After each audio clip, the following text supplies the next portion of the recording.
Assalamualaikum warahmatullahi wabarakatuh. Perkenalkan, nama saya Hamdani dari Prodi Sistem Informasi dengan NIM 0447701123. Akan menjelaskan tugas 1 di mata kuliah basis data.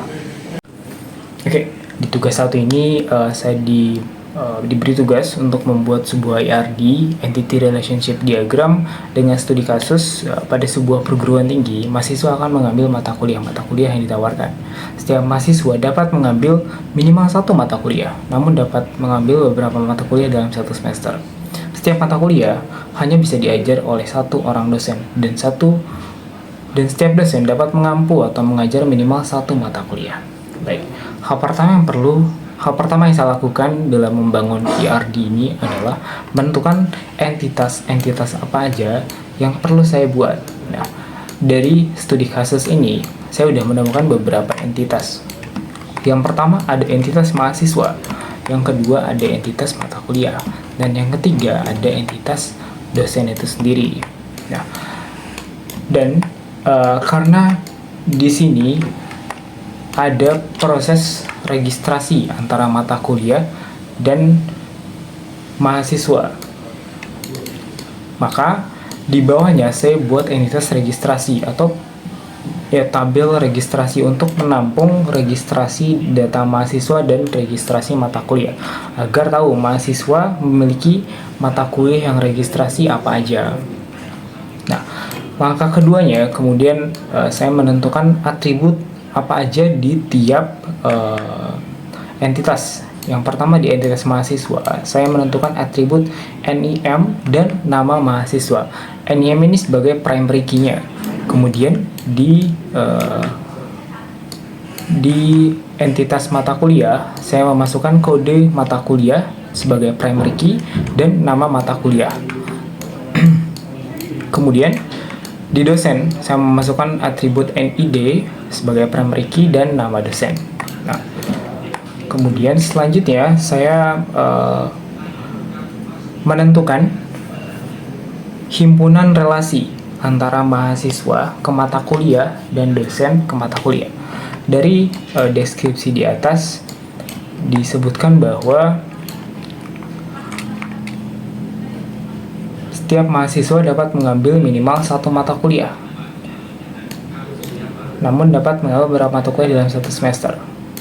Jadi artinya adalah mahasiswa dapat mengambil beberapa mata kuliah atau lebih dari satu mata kuliah. Makanya di sini ada relasi meregistrasi dan diregistrasi. Intinya poinnya satu. Intinya mahasiswa meregistrasi mata kuliah apa aja yang dia ingin ambil.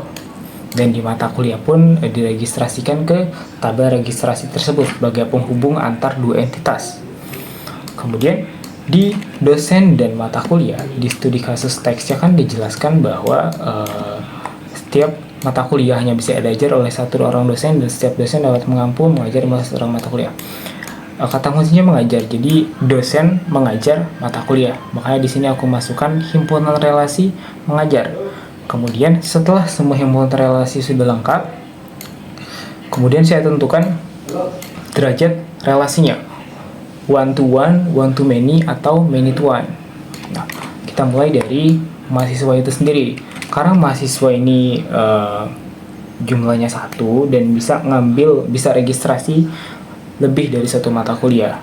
Makanya di sini saya buat mahasiswa sebagai one, kemudian meregistrasi ke tabel registrasi mata kuliah many, artinya mahasiswa dapat meregistrasi banyak mata kuliah di sini, dan mata kuliah ini pun diregistrasikan bisa banyak ke tabel registrasi untuk kebutuhan mahasiswa itu sendiri. Kemudian untuk dosen itu sendiri, karena di sini dijelaskan bahwa setiap mata kuliah hanya bisa diajari oleh satu orang dosen, dan setiap dosen dapat mengampu atau mengajar minimal satu mata kuliah. Jadi aku ambil kesimpulan di sini, satu dosen dapat mengajar minimal satu mata kuliah, artinya bisa lebih dari satu mata kuliah. Makanya di sini aku beri one mengajar, dan di sini one or many, jadi bisa minimal satu atau lebih dari itu. Nah, dari sini sudah bisa terlihat gambaran besarnya derajat relasi seperti apa dari mahasiswa ke mata kuliah itu one to many, dari mahasiswa ke registrasi itu one to many, kemudian dari dosen ke mata kuliah itu one to many juga. Dan ya, jadi poinnya adalah penutup dari saya adalah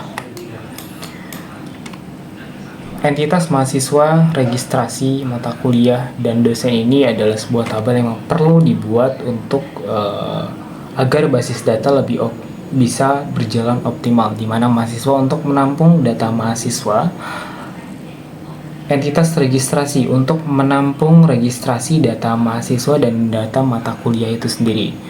Kemudian ada entitas mata kuliah untuk menampung data mata kuliah itu sendiri, dan dosen untuk menampung data dosen itu sendiri. Jadi masing-masing punya relasi, dari dosen mengajarkan mata kuliah, dari mahasiswa dapat meregistrasi mata kuliah ke tabel registrasi itu sendiri dengan membawa primer key mahasiswa NIM dan kode MK agar di tabel registrasi dapat membaca informasi mahasiswa informasi mahasiswa registrasi dan mata kuliah yang diregistrasi juga. Begitu kesimpulan dari saya. Terima kasih atas perhatiannya. Wassalamualaikum warahmatullahi wabarakatuh.